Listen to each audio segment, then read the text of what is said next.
کرتا ہوں، بالکل عرض کرتا ہوں۔ ایک یہ کویسچن تھا کہ یہ کہتے ہیں کہ میں اکثر ایسا ہوتا ہے کہ نماز میں التحیات کی جگہ الحمد شریف پڑھ ڈالتا ہوں، پھر مجھے یاد آتا ہے دوبارہ التحیات پڑھ کے درود شریف دعا پڑھ کے سلام پھیر دیتا ہوں، کیا حکم شرع ہوگا؟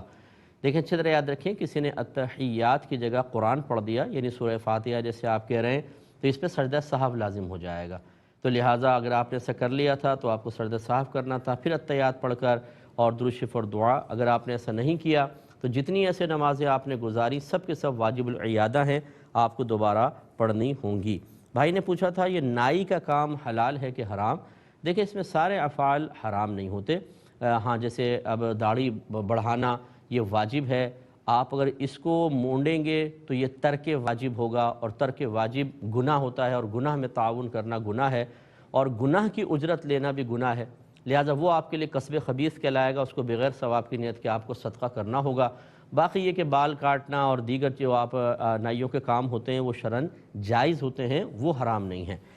ایک انہوں نے کہا کہ مجھے قرآن پاک پڑھنا نہیں آتا تو کہ میں بسم اللہ الرحمن الرحیم والا قرآن پڑھ سکتا ہوں؟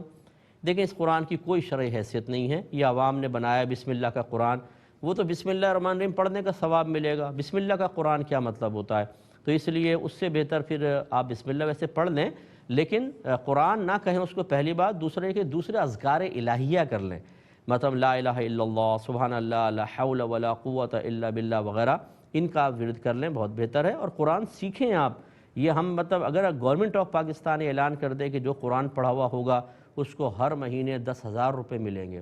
بتائیے اب ہم کوشش کریں گے یا نہیں کریں گے؟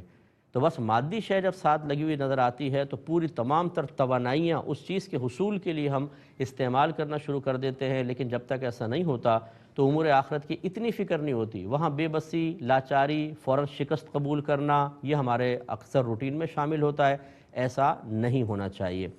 ایک یہ کہتے ہیں کہ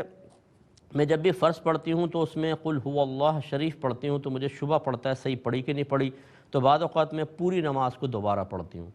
دیکھیں یہ آپ شیطان کا ساتھ دے رہی ہیں، ایسا ہی ہوتا ہے جب شیطان وسوسہ ڈالتا ہے، وہ چاہتا ہے کہ انسان یکسوئی سے عبادت نہ کر سکے، میں اس کو اتنا فیڈ اپ کر دوں کہ اس کی عبادت بے مزہ ہو جائے یا عبادت چھوڑ بیٹھے۔ اگر آپ کو شبہ ہے تو آپ پہلے ہی جب قل واللہ شریف پڑھتی ہیں تو بڑی توجہ کے ساتھ پڑھیں، پوری توجہ وہاں لگا کر، اور جب آپ پڑھ چکے مطمئن ہو جائیں، اب بعد میں شبہ پیدا ہو آپ صاف شیطان کو جواب دیں، صحیح ہے غلط میرا اللہ قبول کرے گا، بس آپ توجہ سے ادا کریں، 2-3 دفعہ کر کے دیکھیں، شیطان وسوسے ڈالنا چھوڑ دے گا۔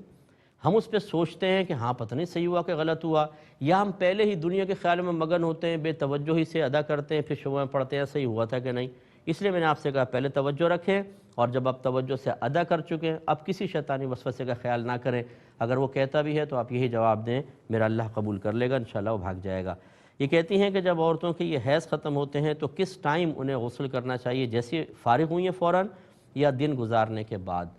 دیکھیں اگر یہ اس دن جیسے لاسٹ ڈے ہے، فرض کر لیں کہ 10واں دن چل رہا ہے، تو پھر تو غروب آفتاب تک کا انتظار کر لیں، یہ بہت ہی بیسٹ ہے، کہ ہو سکتا ہے اسپوٹنگ وغیرہ ہو جائے اس کے بعد۔ اور اگر درمیان میں ہے، جیسے مثلا 5 دن کی عادت تھی 6 دن کی، تو بس جیسے وہ 6واں دن گزرتا ہے 7ویں دن کے انتظار کی حاجت نہیں ہوتی، وہ فوراً آپ غسل کر سکتی ہیں۔ خلاصہ کلام یہ ہے کہ درمیان میں کرنے میں یہ ہو سکتا ہے، یعنی دن کے درمیان میں، کہ پھر کوئی اسپوٹنگ وغیرہ ہو جائے، اس لیے غروب آفتاب تک کا انتظار کر لیں، اس کے بعد کریں، یہ بیسٹ ہے۔